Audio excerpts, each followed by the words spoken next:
اور بہت سے ممالک ان سے رابطہ کرتے ہیں، جیسا کہ میں نے بتایا کہ ٹرکی اور پاکستان کے علاوہ ایجپٹ، UAE اور روس ان کے ساتھ مل کر چلتے ہیں، اور اب تو یورپینز نے بھی ان سے ہاتھ ملانا شروع کر دیے ہیں، چاہے وہ اٹلی کی میلونی ہو یا فرانس کے ایمینول میکرون یا ایون ڈونلڈ ٹرمپ، یہ سب ان کے ساتھ تعلقات بڑھانے میں انٹرسٹڈ نظر آتے ہیں۔ اور اس کے علاوہ سوڈان میں جو کرائسس چل رہا ہے، جو اس ویڈیو میں ہم نے ایکسپلین کیا تھا، اس میں بھی ان کی کسی نہ کسی حد تک پریزنس ہے، اور وہاں بھی پاورفل دھڑوں کو یہ سپورٹ کرتے ہیں اپنا انفلوئنس جمانے کے لیے، یعنی جنرل حفتار کی جو ریچ ہے پورے ریجن میں وہ کافی بڑھ رہی ہے، اور یہ بھی ایک فیلڈ مارشل ہیں۔ پہلے مغربی میڈیا ان کو ایک وار لارڈ ڈکلیئر کرتا تھا، اور اس میں کسی حد تک سچائی بھی تھی، لیکن لیبیا کی پالیٹکس میں وہ ایک بہت بڑا پلیئر بن چکے ہیں، اور اس لیے اب لیبیا میں ان کو کرتا دھرتا سمجھا جاتا ہے۔ انہوں نے اپنی حکومت بنا لی ہے، پورا اپنا ایک سیٹ اپ ان کا چل رہا ہے۔ فیلڈ مارشل عاصم منیر کو لیبیا پہنچنے پر ایک زبردست گارڈ آف آنر دیا گیا،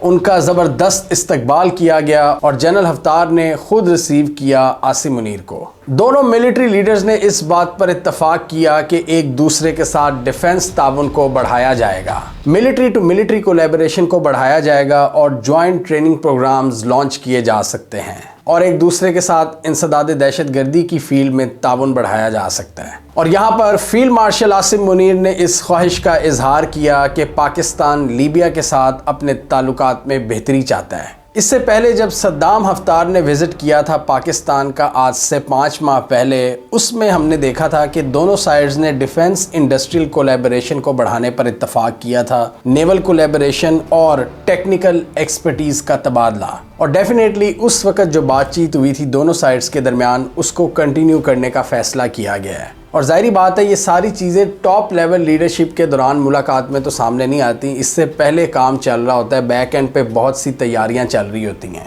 تو پاکستان اور لیبیا نے اس حوالے سے اپنی ایفرٹس کو جاری رکھا ہے اور ایک دوسرے کے ساتھ تعاون کو بڑھانے پر اتفاق کیا ہے، جس میں مین چیز ڈیفنس اور میری ٹائم کوآپریشن ہے۔ پاکستان اور لیبیا کے ہسٹوریکل تعلقات کی بات کریں تو معمر قذافی کے دور میں پاکستان کے ساتھ بڑے زبردست تعلقات رہے ہیں، اور پاکستان کے بہت سے لیڈرز معمر قذافی کے ساتھ بہت سی سوچوں میں الائن کرتے تھے، جیسا کہ مسلم کازز، ایک مسلم بلاک ہونا چاہیے، اور ویسٹرن ہیجیمنی کے سامنے سب کو مل کر کھڑا ہونا چاہیے۔ بھٹو نے 1974 میں لاہور میں جب OIC کی شاندار کانفرنس منعقد کروائی تھی، اس میں معمر قذافی بھی موجود تھے۔ معمر قذافی، یاسر عرفات، شیخ مجیب الرحمان، شاہ فیصل، مصر کے انور سادات، یہ سارے وہ بڑے بڑے لیڈرز تھے جو پاکستان میں اکٹھے ہوئے تھے، اور انہوں نے ایک رینیوڈ مسلم بلاک بنانے کی بات کی تھی۔ اور بہت سے لوگ یہ کہتے ہیں کہ ان سارے لیڈرز کو ایک ایک کر کے امریکہ نے رستے سے ہٹا دیا۔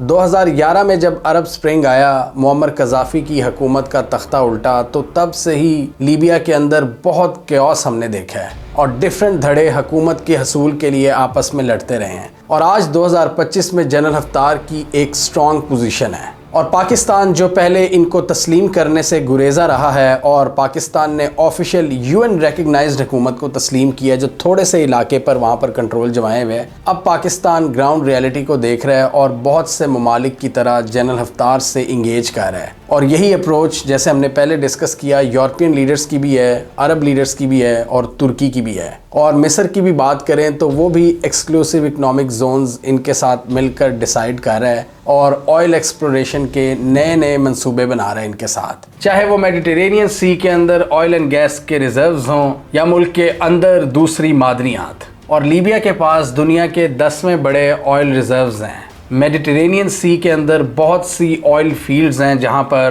لیبینز کا کنٹرول ہے۔ لیبیا کی جو آفیشیل حکومت ہے وہ ایک امپورٹنٹ کوسٹل سٹی سرتے کو حاصل کرنے کی کوششیں کرتی رہتی ہیں جو کہ اکثر ناکام ہو جاتی ہیں۔ یہ بھی ایک امپورٹنٹ کوسٹل سٹی ہے جس کی ایکسس بہت سی آئل اینڈ گیس کی فیلڈز کی راہ ہموار کرتا ہے، لیکن ابھی یہ علاقہ جنرل حفتار کے پاس ہے، اور یہ چیز جنرل خلیفہ حفتار کو ایک پاورفل ملٹری کمانڈر بناتی ہے اور پورے لیبیا میں سب سے زیادہ اثر و رسوخ والی اینٹی بناتی ہے۔ UAE کی ان کو سپورٹ کی ایک بڑی ریزن یہ ہے کہ ان کے ذریعے UAE افریقہ میں اپنا انفلوئنس بڑھانا چاہتا ہے، اور جیسے ہم نے اس ویڈیو میں دیکھا تھا کہ سوڈان کرائسس میں بھی UAE کے انٹرسٹ ہیں، اور UAE، ہفتار اور سوڈان میں RSF کی فورسز کا ایک گٹھ جوڑ ہمیں نظر آتا ہے جو وہاں پر اپنے مفادات کا تحفظ کرتے ہیں۔ اس کے علاوہ روس کی بھی بات کریں تو وہ بھی جنرل ہفتار کو ہی ایک مین پاور سمجھتا ہے اور ان سے ہی ہاتھ ملاتا ہے۔ سیریا میں پچھلے سال جب رشین اور ایرانین بیکڈ اساد حکومت کا خاتمہ ہوا تو وہاں پر روس کو فکر پڑ گئی کہ اپنی ملٹری بیسز کا کیا کرے۔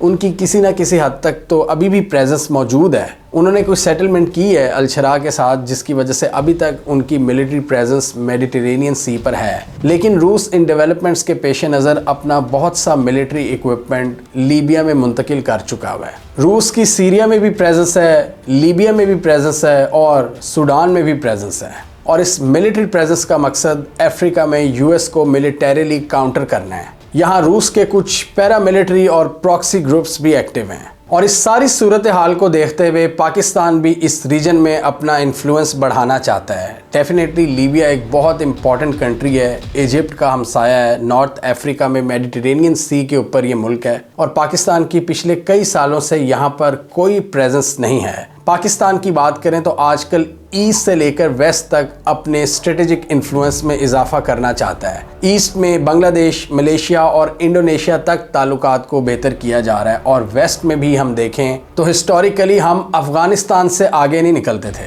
اب پاکستان افغانستان سے آگے نکل کر مڈل ایسٹ کے میٹرز میں انوالو ہو رہا ہے، اور مڈل ایسٹ سے بھی آگے اب نارتھ افریقہ میں، یعنی ایکسٹریم ویسٹ کی طرف پاکستان دیکھ رہا ہے، اور جہاں گلوبل پلیئرز کی پریزنس ہے وہاں پر اپنا لوہا بھی منوانا چاہتا ہے۔ لیبیا میں ڈائنامکس اس وقت جنرل ہفتار کی فیور میں جا رہے ہیں کیونکہ وہ اپنی پوزیشن کو بہت حد تک مضبوط کر چکے ہیں، اور اب وہ فورن پالیسی لیول پر بھی بڑے زبردست طریقے سے کھیل رہے ہیں اور انٹرنیشنل پلیئرز سے انگیج کر رہے ہیں، جن میں پاکستان بھی اب شامل ہو چکا ہے۔ اور اس میں ڈیفنس کولیبریشن کی تو بات کی ہے دونوں نے، انرجی ریلیٹڈ کوآپریشن میں بھی ہم اضافہ دیکھ سکتے ہیں کیونکہ ان کی جو فورسز ہیں یہ لیبیا کے بہت بڑے آئل اینڈ گیس کے ذخائر پر قابض ہیں، اور بہت سے ممالک کے ساتھ یہ ٹریڈ بھی کر رہے ہیں، تو پاکستان کے پاس یہاں بھی ایک اپرچونٹی ہے کہ اپنی آئل اینڈ گیس کی ضروریات کو لیبیا کے ذریعے پورا کیا جا سکے۔ معمر قذافی کے دور میں پاکستان لیبین سولجرز کو اپنی ملٹری اکیڈمی میں ٹرین بھی کرتا رہا ہے،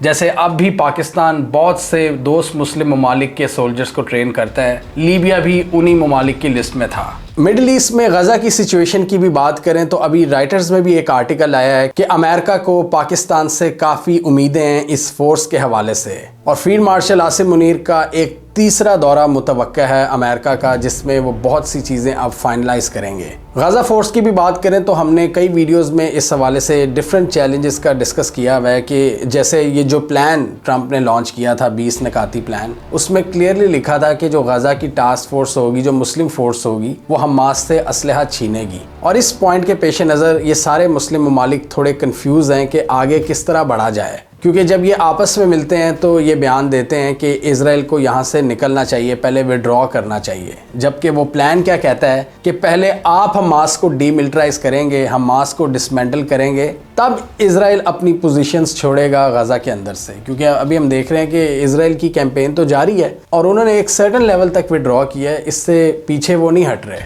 تو ان کو پیچھے ہٹانے کے لیے کیا شرط ہے کہ حماس کو ڈسمینٹل کیا جائے۔ اور یہی سوال ہم نے آج سے تقریباً 2 مہینے پہلے کیا تھا کہ کیا یہ مسلم فورسز یہ رسک لیں گی؟ مسلم پاپولیشن کے سینٹیمنٹس کو دیکھتے ہوئے جو اس وقت چل رہا ہے، شدید اینٹی اسرائیل ہے، ان کی بروٹل کیمپین کی وجہ سے کیا یہ افورڈ کریں گے اور کیا یہ برداشت کریں گے کہ مسلم سولجرز وہاں پر حماس سے کوئی اسلحہ چھین رہے ہوں گے؟ تو اس حوالے سے آئی تھنک اسحاق ڈار کا ایک بیان آیا تھا کہ ہم ایسا کوئی کام نہیں کریں گے، ہم ٹاسک فورس بھیجیں گے تو غزہ کے لوگوں کی پروٹیکشن کے لیے، لیکن ٹرمپ کا پلان کچھ اور کہتا ہے۔ تو اس لیے اس حوالے سے بھی معاملات کو اب فائنلائز کرنا ہے کہ غزہ ٹاسک فورس کو کیسے آگے لے کر چلا جائے گا، کیونکہ پاکستان، آذربائیجان اور انڈونیشیا نے دلچسپی کا اظہار کیا ہے، لیکن اس کی جو لاجسٹکس ہیں، اس کی جو ڈیٹیلز ہیں، اس کی آپریشنل پوری ڈیٹیل وہ کلیئر نہیں ہے، اس کا سکوپ، تو جب تک وہ کلیئر نہیں ہوگا یہ ٹاسک فورس والا معاملہ بھی آگے نہیں بڑھے گا، اور شاید اس پر بات چیت کرنے کے لیے رائٹرز کے مطابق عاصم منیر اب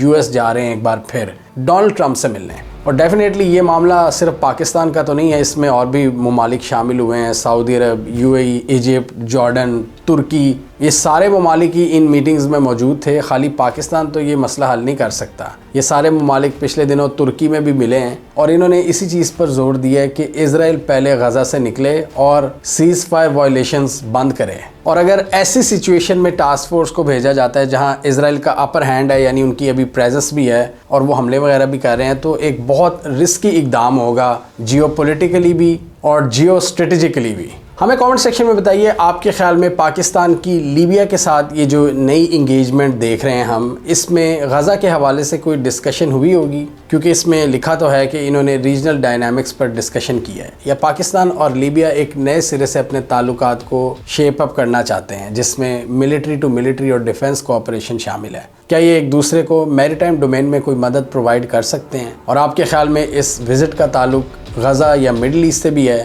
آپ کیا سمجھتے ہیں؟ کامنٹ کیجیے۔ اس کے علاوہ ہمارا یوٹیوب چینل سبسکرائب کر لیں، ساتھ ہی وہ بیل آئیکن بھی دبا لیں تاکہ وہ سٹوریز دنیا بھر سے پاکستان سے جن کی مین اسٹریم میڈیا پر پراپر کوریج نہیں ہوتی، ہمارے پلیٹ فارم کے تھرو آپ تک ٹائم پر پہنچ جائیں۔